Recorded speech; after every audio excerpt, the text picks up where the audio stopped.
Olá, seja mais que bem-vindos, agradeço você pela inscrição, lembrando que aqui você não é apenas um inscrito, você acaba se tornando um grande amigo meu, então seja mais do que bem-vindos. Antes de eu começar esse vídeo, eu quero dedicar esse vídeo aqui aos canais games, né, a galera da tecnologia que já se juntando aqui conosco, obrigado. E você que ainda não é inscrito, não faz parte da nossa comunidade, eu já faço as honras, vem fazer parte da nossa comunidade, a gente sempre vai estar junto. Hoje eu estou trazendo o Intel Core i5-9400F. Ele é pertencente à 9ª geração de processadores da Intel e seu ano de introdução foi em 2019, com a sua microarquitetura em 14 nanômetros, né? A gente sabe basicamente que quanto menos nanômetros, melhor. Eu gosto sempre de estar especificando isso para a gente entender um pouquinho sobre cada tecnologia, né? Então eu não posso comparar um de 65, né? Um de 22 com um de 14. Então é meio que irrelevante aí. O preço do produto fica em $157. Hoje em dia a gente já encontra aí entre 1.200, 1.250, 1.500. Varia muito o preço de acordo com a loja que você for fazer a sua pesquisa. Núcleos e thread, ele possui 6 núcleos e 6 threads. São 6 linhas de instruções e cada linha de instrução vai trabalhar em cada núcleo. Lembrando e se policiando que vai depender muito da aplicação. Então não se sinta melhor ou inferior se o seu processador tem mais threads do que esse daqui. Aqui ele vai trabalhar muito bem aí. Tecnologia Turbo Boost e Clock. Sim, ele possui a tecnologia Turbo Boost, que seria basicamente aquele clockzinho ali permitido dentro dos parâmetros do conceito da Intel. Então ele vai ali de 2.9 e vai até 4.1 GHz.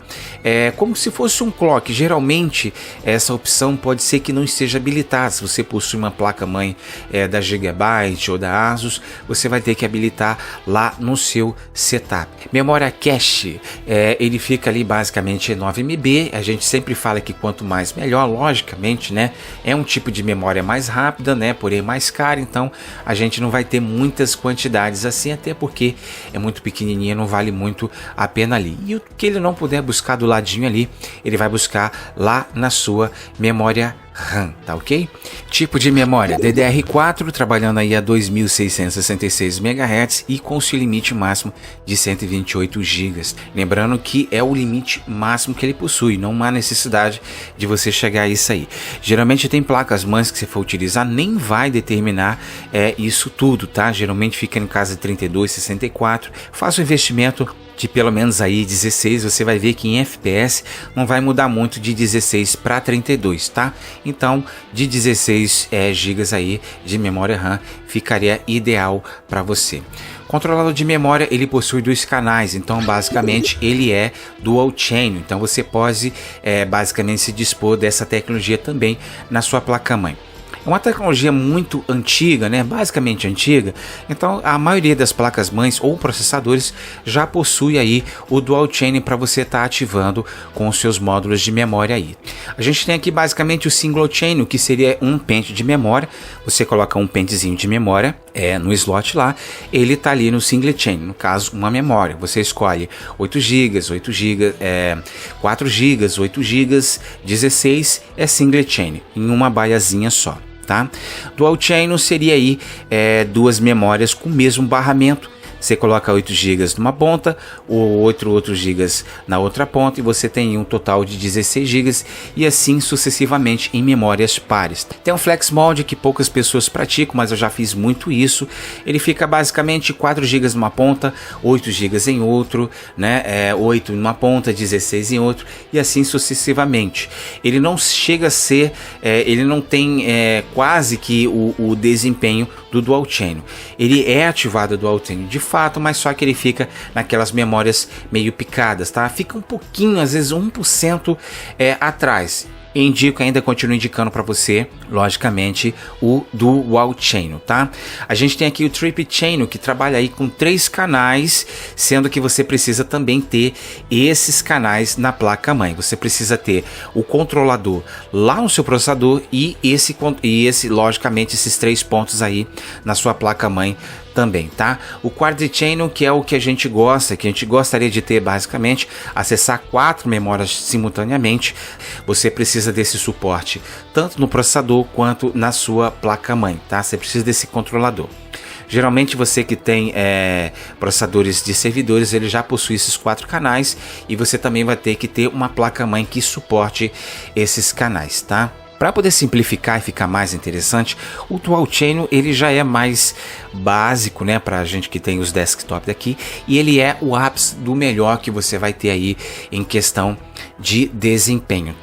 Socket da placa-mãe e processador ele fica na casa de 11,51. Então vai ser esse tipo de pesquisa que você vai fazer ali, tanto no Mercado Livre ou outro tipo de plataforma que você preferir aí para você estar fazendo a sua compra. Tá? Evite estar comprando a placa-mãe, pelo menos para esse processador, eu acharia interessante você comprar ele novo, tá? Já que é uma tecnologia nova, para mim é novo, né? É uma coisa assim mais atual pela questão dos nanômetros aí. TDP e cooler, né? A gente fica aqui na casa dos 65 watts. Sei que ele não esquenta muito, então é um tipo de processador que foi projetado para jogos mesmo. Sendo que ele é 65 watts aí, né? 65 de TDP, a gente sempre arredonda, como eu sempre falo. Então aqui você pode estar colocando aí um de 135 TDP, ele fica na casa de R$ 68,00, 70. Se você puder colocar um pouquinho mais, sempre é bom, né? Nunca a gente pode ficar assim no limite ou na beira, né? Sempre, se você puder trabalhar com folga, colocar, é mais interessante, tá? Aqui a gente vai falar sobre a questão de vídeo integrado. Ele não possui vídeo integrado. Eu já falei isso, sobre a questão da letra lá em cima lá. Então todos esses processadores que tiver essa letra F no final aí, essa nomenclatura F aí, ele não vai possuir vídeo. É um tipo de processador mais voltado ao público game mesmo, de fato. Então você vai ter que se dispor aí basicamente aí de uma placa de vídeo, tá? Controlador PCI Express 3.0, que é um dos pontos mais críticos e mais importantes que tem, tanto no processador, para também a questão da placa-mãe e da placa de vídeo, tá? Esse processador aqui possui sim, logicamente ele iria possuir, então você pode se dispor de uma placa-mãe mais aprimorada e uma placa de vídeo mais aprimorada. Questão de FPS são de 5 a 8, às vezes, né, cai um pouquinho para 7, mas é isso aí se você não tiver esse controlador no processador, né, e logicamente na placa-mãe e na placa de vídeo, você perde basicamente de 7 a 8 FPS aí em jogos, tá? Agora, saindo um pouquinho de toda dessa beira aí, a gente vai falar sobre a questão de fonte de potência real.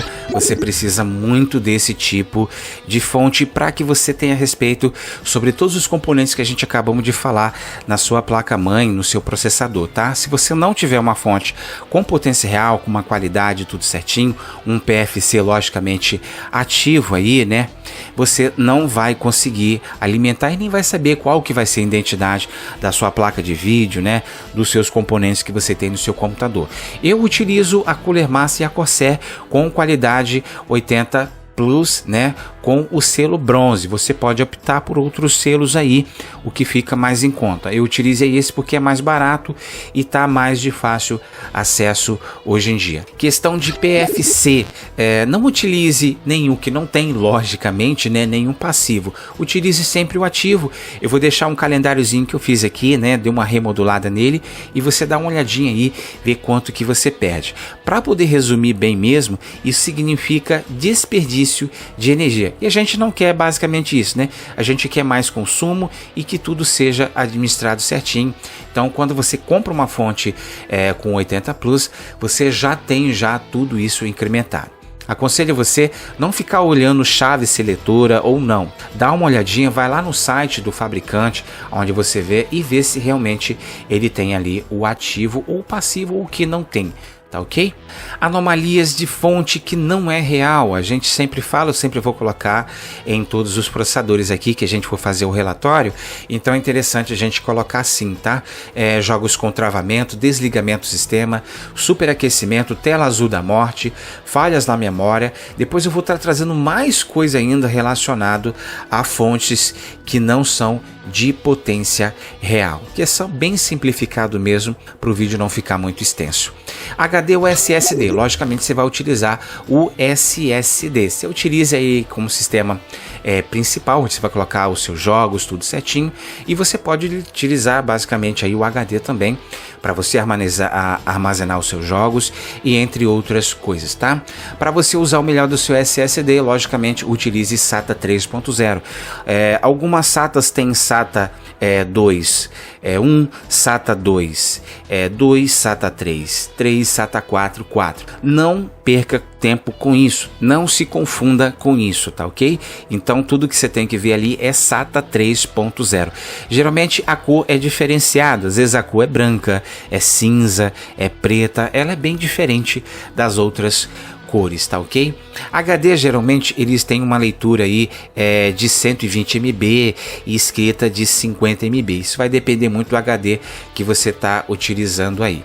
Já o SSD ele tem leituras aí de 545 e tem escrita aí de 465. Eu utilizo da Western Digital, que é a qualidade azul, né, que eu costumo falar. Ele tem uma escrita de 560 MB e vai até 530 de leitura. Para poder simplificar esse negócio de leitura de escrita, né, ou escrevendo alguma coisa assim, leitura é quando você inicia, né? Você clica ali no botão do seu aplicativo ou do seu jogo, você está fazendo a leitura. E escrita é quando você copia ou cola algum tipo de arquivo, né? Copia para uma pasta, você está escrevendo basicamente ali no seu SSD, tá? Anomalias que pode acontecer no SSD é problema na escrita. Geralmente o cara tem uma escrita muito boa de 530, né? Extrapola aí, mas aqui no caso, quando você tem uma fonte não real, né, uma fonte duvidosa, ele fica ali em torno de 40, 50 de escrita e pode também às vezes dar problema na leitura também. Então sempre utiliza aí fontes de potência real, tá? Colocando já a fonte aqui, logicamente, que a gente tem que colocar, né? Porque às vezes pode acontecer algum tipo de problema aí. E dentro dessa casa do SSD também, tudo que você for copiar ou for escrever no SSD, dentro do SSD vai ser rápido. Quando você for jogar um arquivo pro HD, ele vai copiar na velocidade do HD. Tudo que você for fazendo na velocidade dentro do HD vai ser a velocidade do HD, tá? Só para você não se confundir ou já querer falar que o seu SSD tá com defeito aí, tá ok?